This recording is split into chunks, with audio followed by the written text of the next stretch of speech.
episode of the football show. As today we're going to talk about yesterday's Premier League game and also today's Champions League games. So let's get started. Let's start with the Premier League yesterday. A game between Manchester United against Everton. And then it ended a 1-0 win for Everton thanks to a goal from Dewsbury Hall. However, the game in general was... it was not like it was decided. It was mostly famous for Everton's victory. It was famous for Everton's victory, but not only that, but also for the red card of Idrissa Gueye. Now you saw the incident, and you see the incident. Idrissa Gueye and Michael Keane were fighting, and of course the teammates at Everton, they were fighting. Michael Keane was pointing the finger, and he was putting his hands up, and then Idrissa Gueye absolutely slapped his face into Michael Keane, and the referee gave Idrissa Gueye the red card, which it's a correct decision. Like, you cannot slap someone's face, whether it's your teammate, whether it's your opponent. You cannot slap someone's face, especially in a football pitch. If you have a problem with your teammate, then solve it in the dressing room, solve it behind closed doors. To do it like in the it's very early in the game, by the way. It's 13 minutes, it's 14 minutes, it's very early.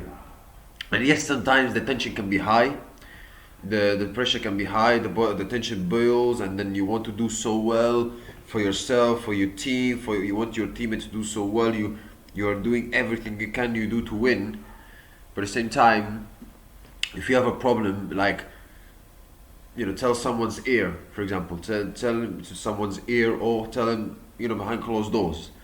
Not like in front of the pitch. But at the same time, it shows that they care as well. It shows that they care, which is, yes, it's not the way it happens. It's not great to see, but it shows that they care at the same time, as David Moyes mentioned in the press conference, which is a good thing. But that meant that Everton were down to 10 men thanks to what happened there. And for somehow, that red card was supposed to benefit Manchester United. Because when that red card happened, I thought, yeah, that's it. Manchester United should win the game easily after that. But it somehow benefited Everton. It somehow benefited Everton, which is crazy. Because after that, before the red card, it looked like... United started the game quite well. It looked like United were going to go on and win the game. But as soon as the red card came out, it helped David Moyes to soak up the pressure, park the bus, be defensively so good, and then have a moment. Try to have a moment where you can score a goal. And you have to say that Everton executed their game plan fantastically well. They executed their game plan fantastically well after the red card. I think you have to give a lot of credit to David Moyes. It's the first time that he won at Old Trafford, by the way, as the opposition manager, which is crazy, considering how many years he's been in the Premier League. But it's a great win for David Moyes, for Everton. You have to give him credit to David Moyes. He managed the game quite well. He got his tactics spot on, and defensively, Everton were very good. Dewsbury Hall with the goal. And you've got the players like Jordan Pickford. I thought he was Everton's best player. The amount of saves he was making, he was fantastic. Michael Keane and Tarkowski were absolutely rock solid defensively. Jack Grealish, I don't think he had the best game, but he was constantly tracking back, helping Everton. I thought his work rate was quite good. So in general, Everton played like a team. They played like a team. They fought for each other. They put the effort. They put the dirty work, and they get their word for it. So well done. And they get the goal, Dewsbury Hall, early, which meant that they could second half, especially in the second half, they could suck up the pressure, sit back, park the bus, and make it difficult for United as much as they can. And even if they get a draw, it'd still be a good result. We're being down to 10 men, but they managed to win. So well done, congratulations to Everton. They deserve to win. They deserve to win with how Moyes executed the game plan after the red card, how well they defended, and when they had the chance, they took it. When United had chances, they didn't took it. So well done to Everton. Congratulations for the win. But at the same time, what happened with the Idrissa Gueye situation, it can't happen for Everton. It can't continue to happen because yes, your players care, but you don't want to be put in that situation again where you're down to 10 men again and you have to So yeah, but for somehow, like I said, somehow it benefited Everton, and it didn't benefit Manchester United. And speaking of Manchester United, I mean, after a couple of games where they won against Liverpool, Brighton, and then they drew to Nottingham Forest and Tottenham, and but you say, oh, they're still unbeaten. This is supposed to be a game that they should win. They're at home to Everton. Everton are this season. They're not bad. They're not fighting for relegation. They're a bit far away from the relegation. Because with the way that Everton have been performing this season, at the start of the season compared to the previous seasons before, they don't look like a team that is fighting for relegation. But at the same time, it's a game that you should win. Everton are not. They're like a mid-table team at best. Let's say you should win. It's a game you should win. You're at home. You had a man up for 73 minutes or something like that, or 78, something like that, and you still can't end up winning the game. You end up losing the game with the amount of chances, the amount of possession you have. I mean, sorry, but that's inexcusable. You know, you look at the starting 11 that Ruben Amorim put in: Mbuemo, Xerxes, Diallo. I think Cunha got, he got injured, so that's why he was injured, so he didn't play this game. But playing Xerxes, playing Diallo, Mbuemo, and yes, you could say Cunha was a miss for United this game, but come on, like you cannot like rely on one player against Everton at home, and you're Manchester United, by the way, and that all these chances, all possession, and you can't score. Like, I'm sorry, but that's not acceptable. That's not acceptable. So, I think Amorim deserves criticism because when you play against a team like Everton at home and they're a man down, you should go on and win the game.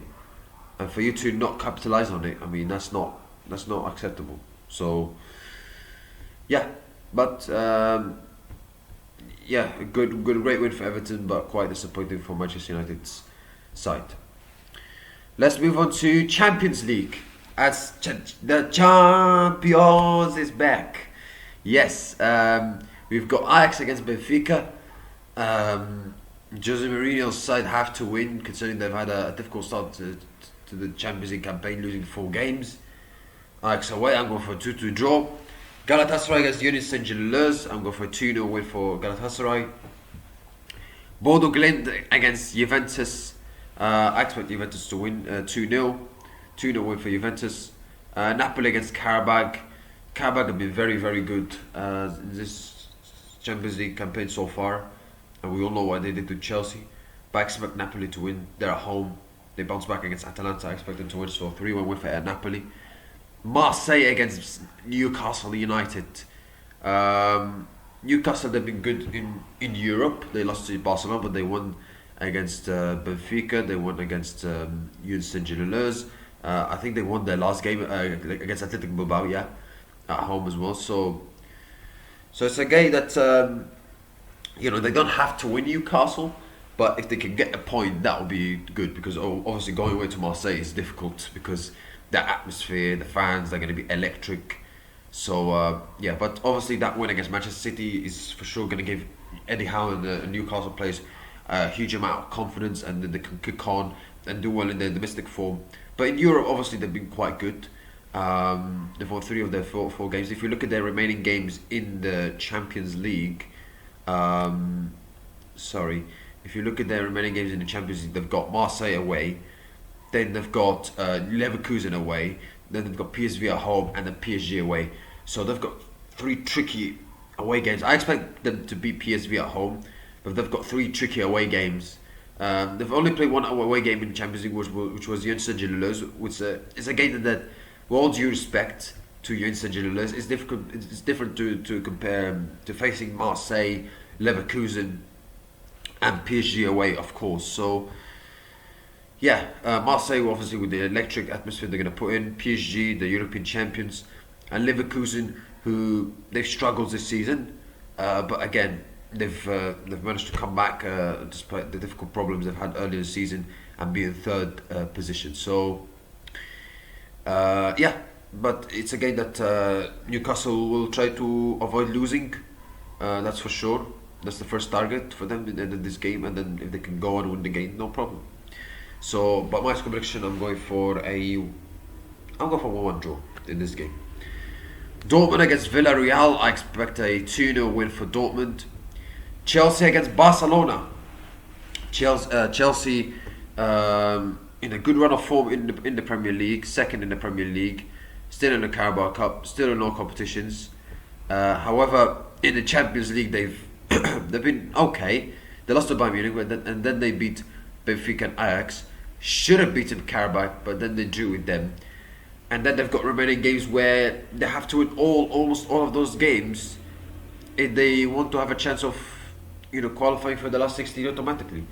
They got Barcelona at home, Atalanta away, Bafas at home, and Napoli away. I think they should win against Atalanta and Bafas, but you've got the Barcelona game and Napoli away as well, which is two tricky games. So yeah, this is a game that also Chelsea would need to step up. Barcelona at home, and it's a valuable test for the Chelsea players, because obviously Chelsea is a team that is very young, inexperienced.